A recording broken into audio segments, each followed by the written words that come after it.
Hello दोस्तों, नमस्कार। आईजीके free class में स्वागत है आप लोगों का। आज हम BHDE 101 जो कि कोर्स का टाइटल है और जो हिंदी गद्य है, इसके बारे में प्रीवियस ईयर के जो क्वेश्चन पूछे गए हैं आपके एग्ज़ाम में और आने वाले एग्ज़ाम के लिए इम्पोर्टेंट है, उन क्वेश्चनों का चर्चा करेंगे। आइए हम देखते हैं क्वेश्चन। देखो, उससे पहले आप लोग से एक रिक्वेस्ट है कि जो भी न्यू स्टूडेंट इस चैनल पे पहली बार आए, चैनल को सब्सक्राइब कर दे, वीडियो को लाइक कर दे। आपके लिए इसी तरह अच्छा लेक्चर लेके आते हैं। देखिए, ये क्वेश्चन जो है काफ़ी बार एग्ज़ाम में पूछा गया है और हो सकता है कि आने वाले एग्ज़ाम में भी पूछ लिया जाए। एक बार आप कहानी तो पढ़े ही होंगे, शरणदाता का कहानी, जो कि काफ़ी अच्छी कहानी है, जो लिखा गया है सचिनंदा हरिनंद के द्वारा लिखा गया है इस कहानी को। देखिए, इसमें पूछा क्या जा रहा है कि शरणदाता कहानी का सार अपने शब्दों में लिखिए। शरणदाता कहानी जो है, इसका सार अपने शब्दों में लिखना है, ये कहा जा रहा है। तो देखिए, ये कहानी बहुत अच्छी कहानी है और 1947 में जो भारत और पाकिस्तान का विभाजन हुआ था, उसी पे आधारित ये कहानी है। तो ये कहानी अच्छी है, तो आप लोग यदि नहीं पढ़े हैं पहले कहानी पढ़िए। यदि नहीं पढ़े हैं तो कम से कम जो कहानी का सार है उसको अपने शब्दों में आप कैसे लिख सकते हैं। तो ये हुआ कि कहानी का ही मुख्य मुख्य बिंदु को यहाँ पे प्रस्तुत करना, यहाँ पे आपको बताना।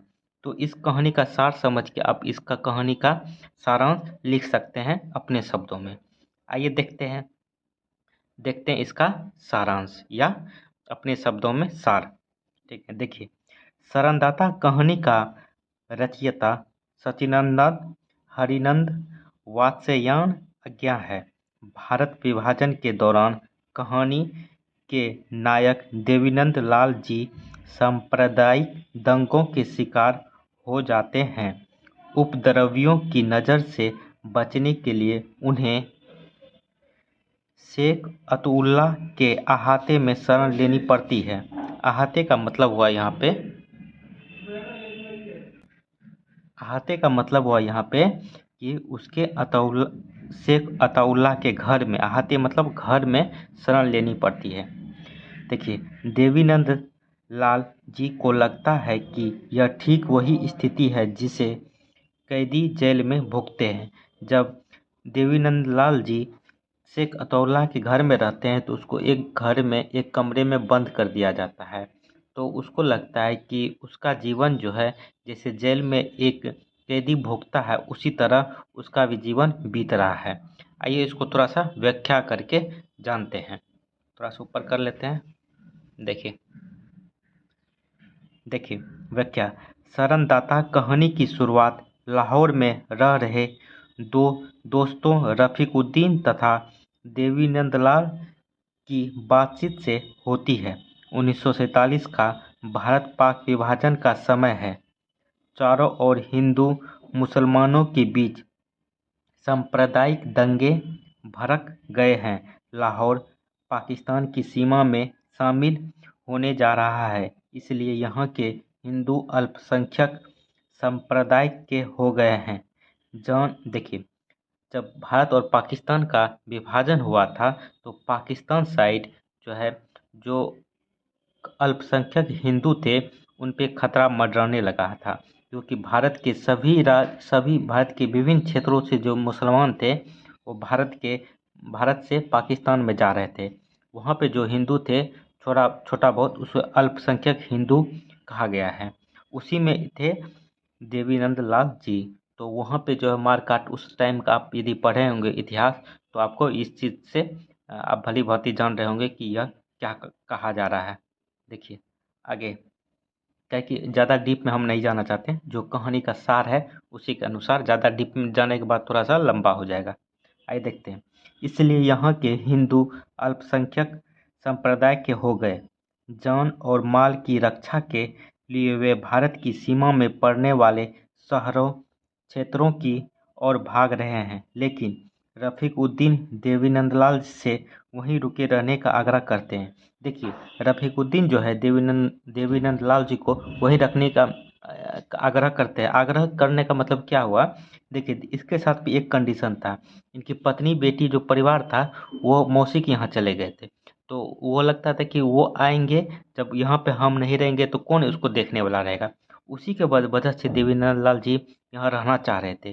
तो उसी के रफीकुद्दीन के आग्रह किया कि आप मेरे घर में रह जाइए, हम आपको शरण देंगे। देखिए आगे देवीनंद लाल, आइए आगे देखते हैं। ये देखते हैं, देखिए आप लोग को थोड़ा सा यदि ज़्यादा लंबा लग रहा है तो आप लोग इसको नॉर्मल स्पीड से थोड़ा सा बढ़ा के देख सकते हैं, स्पीड जब तेज कर सकते हैं। ठीक है, आइए देखते हैं आगे।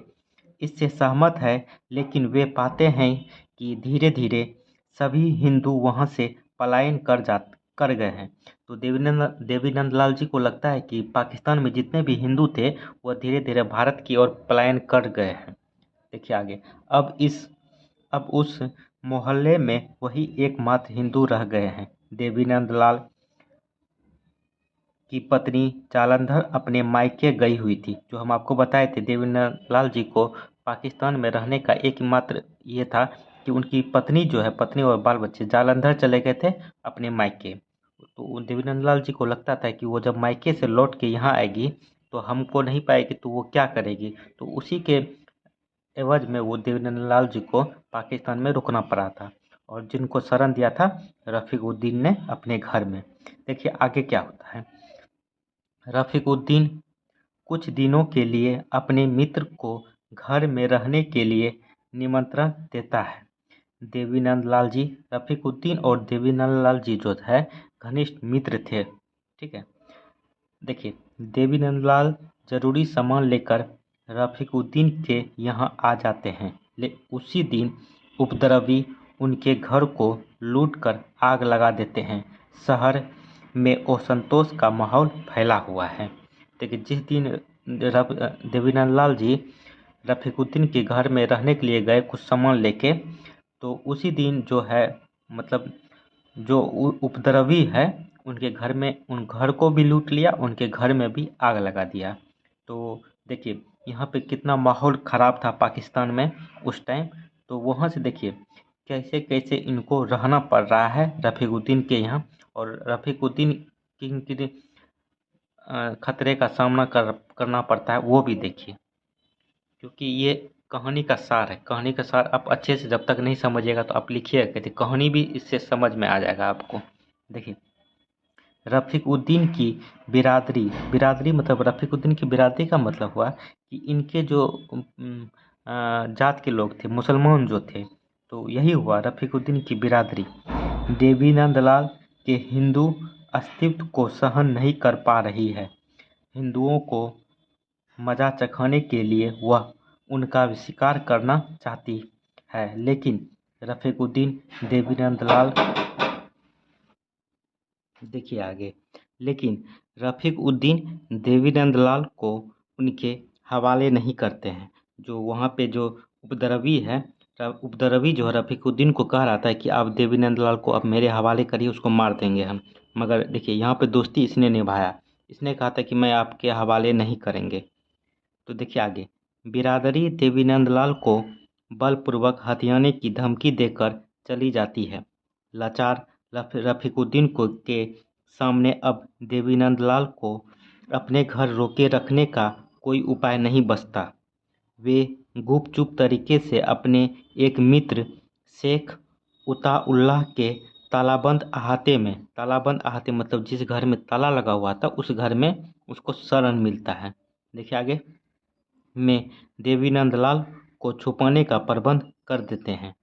देखिए आगे, देवीनंद लाल शेख साहब के अहाते में आकर देखते हैं कि उनका जीवन जेल में कैदी से अलग नहीं नहीं है। अहाते में एक गैराज है और उसी से सटी एक कोठरी में अंधेरा रहता है। उसमें, ये आगे देखते हैं,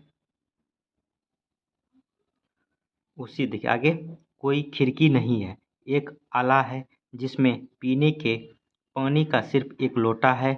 नहाने की कोई व्यवस्था नहीं। सोने के लिए एक खाट है। दिन में एक बार ही खाना भिजवाया जाता है। बोलने बतियाने को कोई संगी साथी नहीं। सिर्फ एक बिलार है जो धीरे धीरे उनसे काफ़ी हिल मिल गया है। देवीनंदलाल जैसे तैसे उसे जेलनुमा अहाते में अपने दिन काट रहे हैं। बिलार के संग खेलना और पड़ोस में शेख साहब के घर से आती आवाज़ों को सुनकर उस परिवार के बारे में अनुमान लगाना उनकी दिनचर्या है। उन आवाज़ों के जरिए वे जान गए हैं कि शेख साहब के अलावा उनके परिवार में एक बुजुर्ग महिला है जो शायद उनकी माँ हो। इसके अतिरिक्त पत्नी है, बेटी जेबुन्निसा और बेटा आबिद है जो रोज़ उन्हें शाम को खाना दे जाया करता है। आइए आगे देखते हैं। देखिए यहाँ से देवीनंदलाल का जो है थोड़ा सा परिवर्तन होता है। देखिए आगे क्या परिवर्तन था वो देखिए। देखो इसके अतिरिक्त पत्नी है, बेटी जेबुन्निसा और बेटा आबिद है जो रोज़ उन्हें शाम को खाना दे जाया करता है। जेबुन्निसा की कोमल विनम्र आवाज़ से उन्हें विशेष लगाव हो गया है। उन्हें नहीं लगता है कि ऐसी विनम्र आवाज़ वाले लोगों से उन्हें कोई खतरा है। तो देखिए यहाँ पे जो उनकी बातों से लगता था कि इन लोगों से इनको कोई खतरा नहीं है।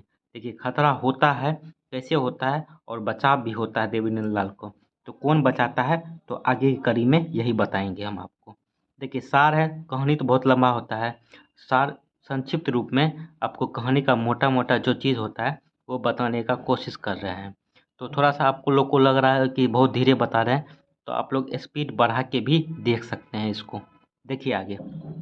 उस घर में मुसलमानी खाने के विपरीत हिंदुओं के घरों में बनाने वाला खाना देखकर देवीनंदलाल चौंक जाते हैं। उन्हें अपने परिवार की याद सताने लगती है। छोटे छोटे फुलकों को उंगलियों से टटोलते हुए अचानक उनकी नज़र तीन चार फुलकों, आइए आगे देखते हैं। देखिए की तह में छुपी कागज की एक पुड़िया पर पड़ती है। उस पर केवल एक पंक्ति में लिखी है, खाना कुत्ते को खिलाकर खाइएगा। देखिए जब सब दिन जो खाना आता था तो देवीलाल खा लेता था, मगर एक दिन ऐसा खाना आया कि उसमें एक पुड़िया था और पुड़िया में लिखा हुआ था कि खाना कुत्ते को खिलाकर खाइएगा।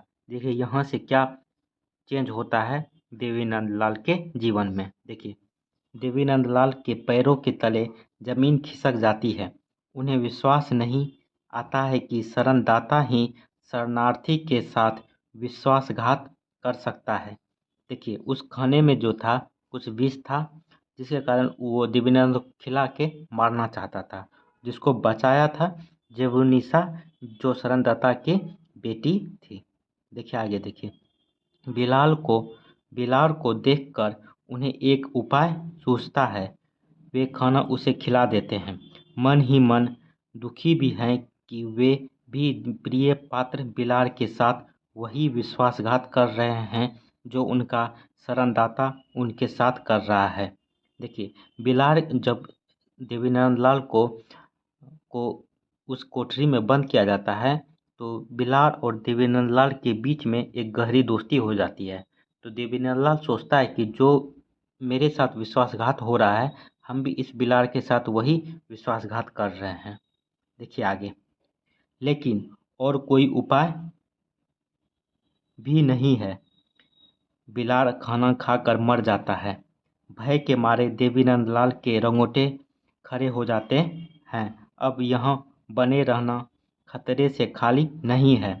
वे आनन फानन एक निर्णय लेते हैं और जरूरी कागजात लेकर रात के अंधेरे में अहाते के दीवार कूद कर भाग जाते हैं। अहाते मतलब घर की दीवार कूद कर वहाँ से देवीनंदलाल भाग जाते हैं।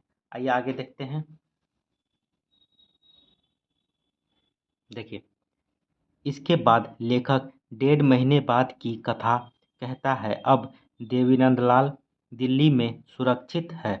उस समय अब सभी शरणार्थी अपने घर परिवार वालों की खैरियत पूछने और उन तक अपने जिंदा होने की सूचना भिजवाने के लिए दिल्ली रेडियो से संदेश प्रसारित करवाया करते थे। देवीनंदलाल ने भी अपना पता रेडियो से प्रसारित करवाया।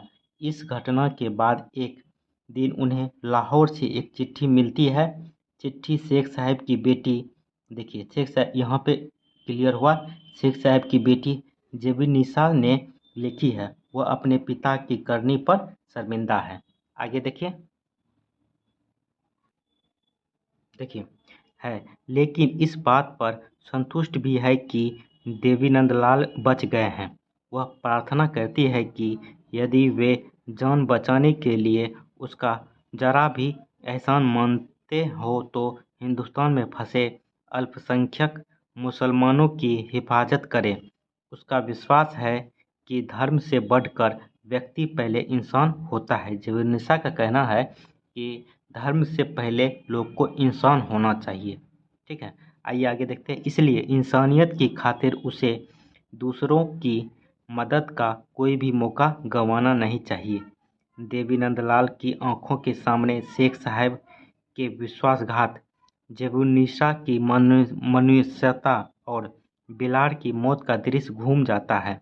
जेबुन्निसा के प्रति मन ही मन आभार प्रकट करते हुए वे उसके पत्र को फेंक देते हैं ताकि पुरानी कड़वी यादें उन्हें बदला लेने के लिए प्रेरित ना करें। चलिए, कैसा लगा ये सार, आप लोग कमेंट करके ज़रूर बताएं। एक क्वेश्चन आपको और बता देते हैं, इसी में ये भी क्वेश्चन काफ़ी इम्पोर्टेंट है। देखिए, हिंदी गद्य के विकास के कारणों का उल्लेख कीजिए। यदि आप लोग को अच्छा लगा तो चैनल को ज़रूर सब्सक्राइब कर दें, वीडियो को भी लाइक कर दें। थोड़ा सा आप लोग को लगता है कि थोड़ा धीरे बताते हैं तो आप लोग इसे फास्ट करके भी देख सकते हैं। आइए देखते हैं, ये भी क्वेश्चन काफ़ी इम्पोर्टेंट है और कई बार जो पहले वाला क्वेश्चन बताए हैं वो 10 नंबर का आपका पूछ सकता है। 10 नंबर में ये भी क्वेश्चन 10 नंबर का आ सकता है आपके एग्जाम में, और आएगा ही, 100% गारंटी देते हैं। इस दो क्वेश्चन जो बताए हैं इसमें से एक क्वेश्चन जरूर आएगा आपके एग्जाम में। एग्जाम दे के आइएगा तब कमेंट करिएगा सर आया था या नहीं, कि आप लोग ज़रूर कमेंट करिएगा एग्जाम देने के बाद। आइए देखते हैं। देखिए आप मेरे टेलीग्राम चैनल से भी जुड़ सकते हैं। टेलीग्राम का लिंक डिस्क्रिप्शन बॉक्स में दिया हुआ है। आइए देखते हैं। देखिए क्वेश्चन, हिंदी गद्य के विकास के कारणों का उल्लेख कीजिए। हिंदी गद्य जो विकास हुआ उनका क्या कारण था, उनका उल्लेख करना है इन प्रश्न में। आइए देखते हैं। अंग्रेजी साम्राज्य की स्थापना के साथ भारत में बदलावों का जो सिलसिला शुरू हुआ उसने भारतीय जनजीवन पर बहुत व्यापक असर छोड़ा। ये बदलाव किसी एक क्षेत्र से संबद्ध नहीं थे। इनमें से कई बदलावों का सीधा संबंध हिंदी गद्य के विकास से है। इनका संक्षिप्त विवरण निम्न प्रकार से है। देखिए इसका किन किन किन कारणों से इनका हिंदी गद्य का विकास हुआ है। देखिए भारत में, देखिए ईसाई मिशनरियाँ, भारत में हिंदू, मुसलमान, सिख, ईसाई सभी धर्मों को मानने वाले लोग रहते हैं। आज से कई सौ वर्ष पहले ईसाई धर्म प्रचारक इस देश में आए थे। जब अंग्रेज भारत की राजनीति पर छा गए तो ईसाई धर्म प्रचारकों की गतिविधियां भी तेज हो गई और इन गतिविधियों ने हिंदी गद्य के विकास में महत्वपूर्ण योगदान दिया। गद्य के विकास की आरंभिक अवस्था में जनता तक अपना संदेश पहुंचाने के लिए बोलचाल के गद्य रूप का प्रयोग होता था। बोलचाल की भाषा में गद्य का रूप प्रयोग होता था। देखिए ईसाई धर्म प्रचारकों ने भी जनता की भाषा में प्रचार शुरू किया। हिंदी गद्य में छोटी छोटी, आइए आगे देखते हैं।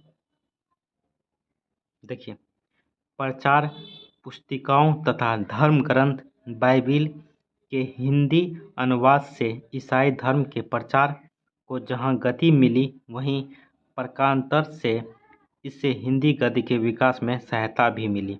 जो ईसाई धर्म थे अपना धर्म बाइबिल को हिंदी अनुवाद करवाया और भारत में इसका प्रसार किए हुआ, जिससे हिंदी गद्य का भी विकास हुआ।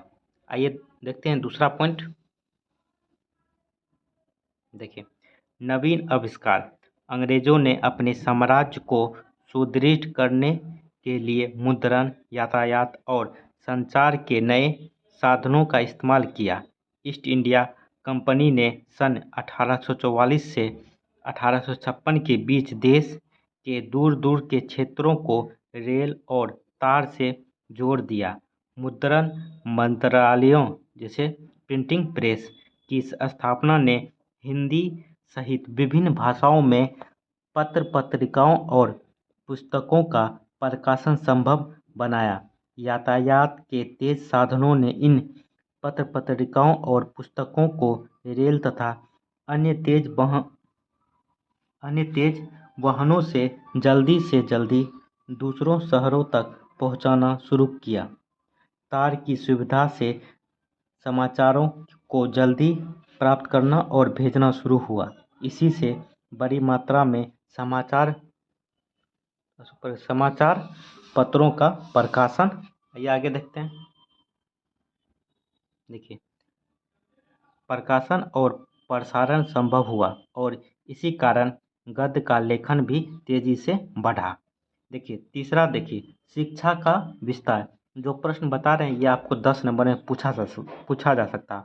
इन गद्य का विकास किस रूप में हुआ, या आपसे पूछ ले जाएगा गद्य के विकास के कौन कौन से कारण हैं। तो इन सभी प्रश्नों का एक ही उत्तर होगा जो आपको हम बता रहे हैं, इसको अच्छे से देखिए। देखिए शिक्षा का विस्तार। भारत में आरंभिक शिक्षा संस्कृत और फारसी के माध्यम से दी जाती थी, परंतु सन 1835 में लॉर्ड मैकाले द्वारा अंग्रेजी भाषा के माध्यम से नए ढंग की शिक्षा देने की शुरुआत की गई। राजा राम मोहन राय होगा, ठीक है, अंग्रेजी शिक्षा के पक्षधर थे, क्योंकि उनका विचार था कि संस्कृत और फारसी की शिक्षा से भारत नए युग में प्रवेश नहीं कर सकता। अंग्रेजी शिक्षा का लाभ भी हुआ। इससे भारतीयों को पश्चिमी सभ्यता और संस्कृति की गहरी जानकारी प्राप्त हुई। इससे भारतीयों को जहां अपनी परंपरा को नई दृष्टि से देखने का अवसर मिला, वहीं अपनी संस्कृति और राष्ट्रीय परंपरा, थोड़ा ऊपर कर लेते हैं, देखिए, परंपरा के प्रति स्वाभिमान भी जागृत हुआ। शिक्षा के लिए जिन नए स्कूलों और कॉलेजों की स्थापना की गई थी, उनमें अंग्रेजी के साथ साथ कहीं कहीं हिंदी उर्दू की शिक्षा भी दी जाती थी। सन 1800 में स्थापित फोर्ट विलियम कॉलेज में सन 1803 से हिंदी उर्दू की पढ़ाई आरंभ हुई और सन 1824 से हिंदी की पढ़ाई का विशेष प्रावधान हुआ।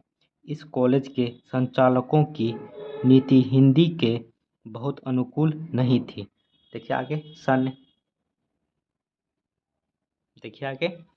1823 में आगरा कॉलेज की स्थापना हुई और उसमें हिंदी शिक्षा की व्यवस्था की गई। सन 1817 ईस्वी में कलकत्ता स्कूल बुक सोसाइटी और सन 1833 में आगरा स्कूल बुक सोसाइटी की स्थापना हुई। इन संस्थाओं ने अच्छे अच्छे पाठ्य ग्रंथ तैयार करवाए। इस प्रकार शिक्षा के विस्तार से भी हिंदी गद्य का विकास हुआ। ठीक है, आइए चौथा पॉइंट देखते हैं, समाज सुधार आंदोलन। इससे भी हिंदी गद्य का विकास हुआ। समाज सुधार आंदोलन 19वीं सदी में शुरू। समाज सुधार आंदोलनों का मुख्य उद्देश्य भारतीय समाज में व्याप्त बुराइयों को दूर करना तथा जनता में अपने देश और धर्म के प्रति चेतना जगाना था। क्योंकि जनता तक अपना संदेश पहुंचाने के लिए जनता की भाषा आवश्यक थी, अतः जिन नेताओं ने इस कार्य को शुरू किया, उन्होंने जनता की भाषा में अपने मत का प्रचार किया। राजा राम मोहन राय ने ब्रह्म समाज द्वारा यह कार्य किया। स्वामी दयानंद सरस्वती ने आर्य समाज की स्थापना की और अपनी पुस्तक सत्यार्थ प्रकाश की रचना हिंदी गद्य में ही की। सरदाराम फुल्लोरी तथा नवीन चंद्र राय ने भी समाज, आइए आगे देखते हैं, देखिए, सुधार के लिए हिंदी गद्य का ही सहारा लिया। पंजाब में हिंदी प्रचार के लिए इन्होंने पत्र निकाला और गद्य में रचनाएं भी की, जिससे भी हिंदी गद्य का विकास हुआ। देखिए, हिंदी गद्य पत्र पत्रिकाओं का प्रकाशन। देखिए, मुद्रण की सुविधा से पत्र पत्रिकाओं का प्रकाशन सरल हो गया। 30 मई सन 1826 ईस्वी में पंडित जुगल किशोर शुक्ल ने कलकत्ता से हिंदी में उदंत मार्तंड पत्र का प्रकाशन आरंभ किया। यह हिंदी का पहला समाचार पत्र था। यदि आपसे पूछा जाएगा हिंदी का सबसे पहला समाचार पत्र कौन सा था, तो उदंत मार्तंड, जो 30 मई 1826 में प्रकाशित हुआ। किसने प्रकाशित किया? पंडित जुगल किशोर शुक्ल ने करवाया था। कहाँ से किया था? तो कलकत्ता से करवाया था। आइए आगे। उदंत मार्तंड नवयुग के आगमन की सूचना लेकर आया। उस समय हिंदी पाठकों की संख्या बहुत कम थी। लगभग 1.5 वर्ष निकल कर 4 दिसंबर 1827 ईस्वी को यह पत्र बंद हो गया। पत्र निकालने का उद्देश्य स्पष्ट करते हुए पत्र ने अपने पहले अंक में लिखा था। देखिए, पहले अंक में उदंत मार्तंड ने क्या लिखा था, देखिए उसको भी थोड़ा सा आप देखिए। ये जो हम आपको बता रहे हैं ये गद्य के विकास से संबंधित है, इसलिए पहले अंक में जो है उदंत मार्तंड जो है अपने पत्रिका में क्या लिखा था। देखिए, यह उदंत मार्तंड अब पहल हिंदुस्तानियों के हेतु जो आज तक किसी ने नहीं चलाया, पर अंग्रेजी और फारसी और बंगले में, देखिए ओ मतलब और हुआ, ये उदंत मार्तंड में इसी तरह लिखा हुआ था। देखिए आगे, अंग्रेजी और फारसी और बंगले में जो समाचार का कागज छपता है उसका सुख उन बोलियों के जानने और पढ़ने वालों को ही होता है।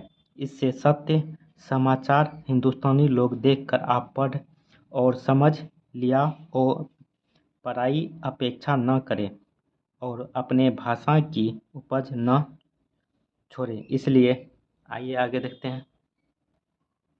देखिए, हिंदी का दूसरा पत्र बंगदूत का प्रकाशन 9 मई सन 1829 को कलकत्ता में हुआ था। कलकत्ता से ही 1834 ईस्वी में प्रजामित्र नाम का तीसरा हिंदी पत्र प्रकाशित हुआ। हिंदी भाषी क्षेत्र से पहला समाचार पत्र 1844 में निकला था। इसका नाम बनारस था और इसे राजा शिव प्रसाद सितारे हिंद ने निकाला था।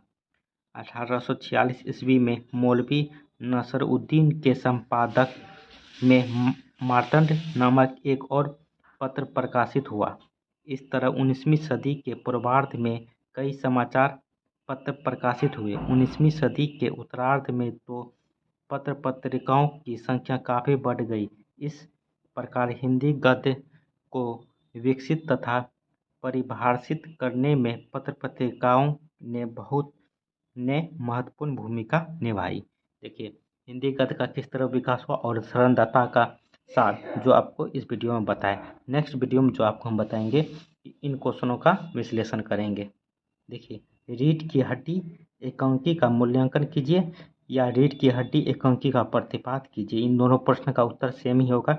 दोनों में से कोई एक तो पूछ लिया जाए तो इन दोनों में से जो उत्तर बताएंगे वही होगा।